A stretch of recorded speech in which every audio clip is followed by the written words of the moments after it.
Shri Manache Shlok, 100th Shloka. Translation and explanation in English. Sri Manache Shlok were written by Samartha Ramdas Swami. They are a dialogue with our mind.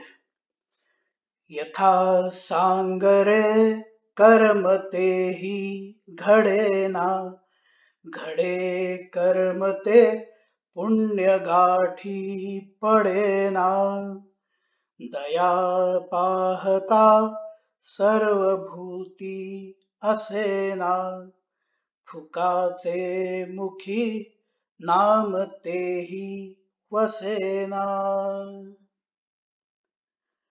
Actions are taken, but they are not following the scriptures, and when done, they do not acquire any merit.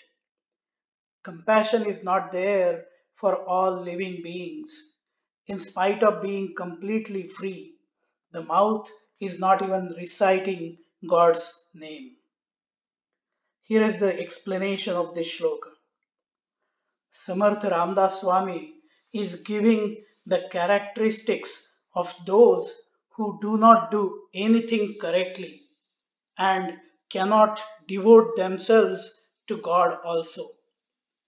This would be what we normally call half-hearted efforts or lack of discipline or lack of attention which many in this world face today.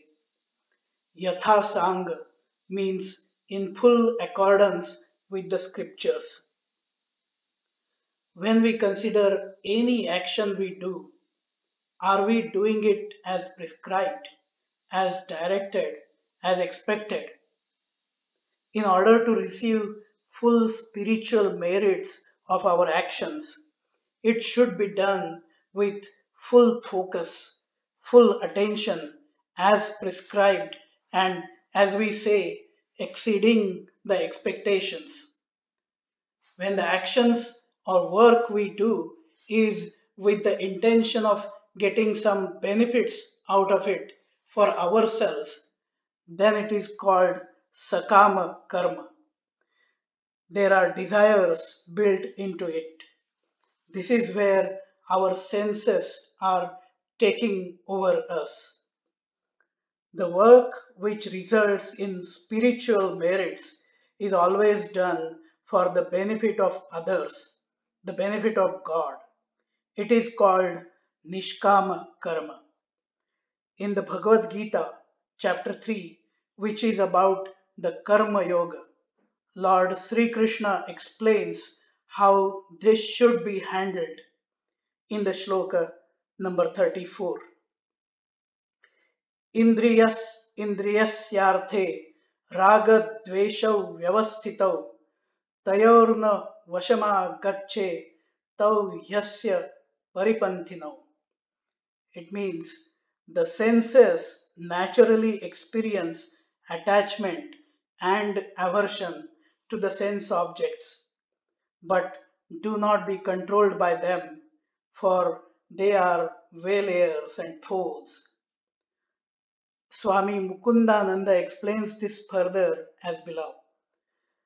The senses naturally run towards the sense objects, and their mutual interaction creates sensations of pleasure and pain.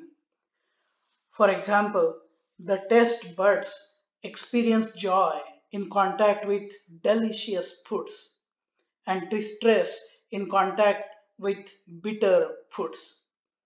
The mind repeatedly contemplates the sensations of pleasure and pain which it associates with these objects. Thoughts of pleasure in the sense objects create attachment, while thoughts of pain create aversion. Sri Krishna tells us to succumb neither to the feelings of attachment nor to those of aversion.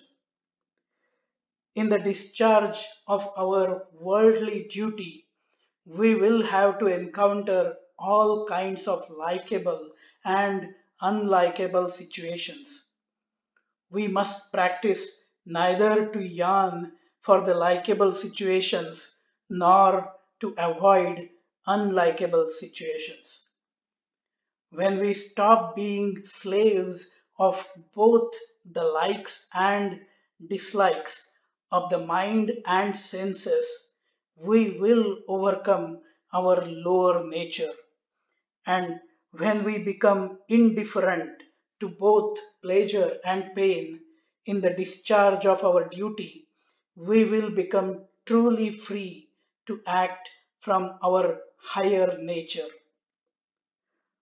When it comes to how some treat others and also the creatures in the world, there also some cannot show compassion. According to the Sanatana Dharma, which means eternal Dharma, and which is another name for Hinduism, there are 10 basic duties everyone has to follow. Three of those are relevant here, and those are: first is the duty towards fellow human beings. In the Sanatan Dharma, service to humanity is considered service to God. Hence, Hindus have an obligation to help the poor and the needy, the weak and the disabled, the beggars, the monks, and ascetics who do not cook food for themselves. They are also expected to serve the guests who visit their homes and educate those who approach them with a request to teach them knowledge. Charity is one of the highest virtues. The second duty is towards other living beings.